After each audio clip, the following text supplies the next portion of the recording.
মন্ত্রীদের কমপক্ষে সপ্তাহে 1 দিন এবং সচিবদের কমপক্ষে সপ্তাহে 2 দিন জনপরিবহনে চলাচল করতে হবে।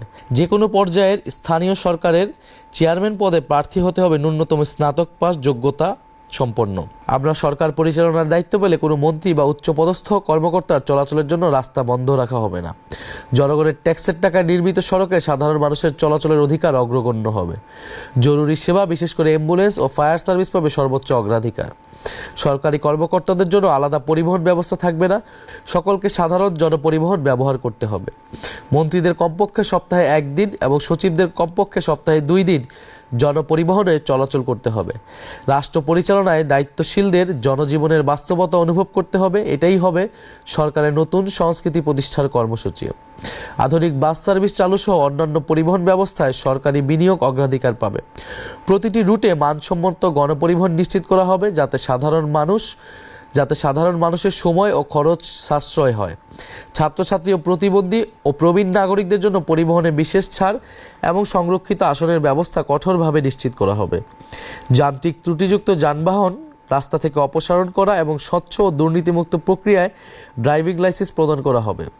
পরিবহন খাতে অবৈধ চাঁদাবাজি ও কালোবাজারি কঠোর হাতে দমন করে ন্যায্য ভাড়া নিশ্চিত করা হবে। টিকিটিং ব্যবস্থাকে স্বচ্ছ ও দুর্নীতিমুক্ত করা হবে যাতে সাধারণ মানুষের জন্য ট্রেন ভ্রমণ সহজলভ্য হয়।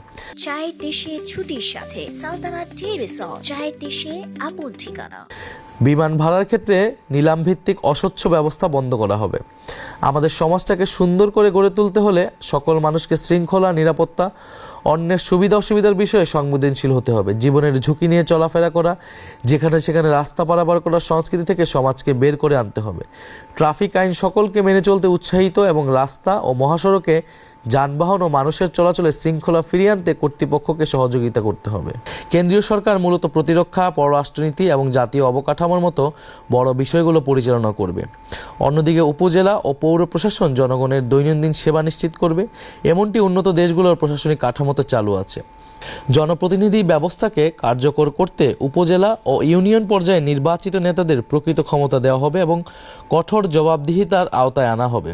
প্রতিটি স্তরে অবাধ ও সুষ্ঠু নির্বাচন নিশ্চিত করা হবে। যে কোনো পর্যায়ের স্থানীয় সরকারের চেয়ারম্যান পদে প্রার্থী হতে হবে ন্যূনতম স্নাতক পাস যোগ্যতা সম্পন্ন। আমরা এমন একটি রাষ্ট্র ব্যবস্থা গড়ে তুলতে চাই যেখানে ধর্মীয় ও জাতিগত পরিচয় বিভাজনের কারণ না হয়ে এর ভিত্তি হবে পারস্পরিক সম্মান, সহাবস্থান এবং স্বাধীনতা। আমাদের লক্ষ্য একটি আধুনিক, ভারসাম্যপূর্ণ এবং অন্তর্ভুক্তিমূলক সমাজ যেখানে নাগরিকের সম অধিকার তার ধর্মীয় ও সাংস্কৃতিক বিশ্বাস ও পরিচয়ের ঊর্ধ্বে স্থান পাবে। সকল ধর্ম ও জাতিগত গোষ্ঠীর সমান নিরাপত্তা। সংখ্যালঘু হলেও কোনো নাগরিক যেন বৈষম্য বা সহিংসতার শিকার না হয় তা নিশ্চিত করা হবে। আইন প্রয়োগের ক্ষেত্রে রাষ্ট্র নিরপেক্ষ থাকবে। ধর্মীয় বা জাতিগত পরিচয়ের কারণে কোনো বিভেদ বা বৈষম্য মেনে নেওয়া হবে না।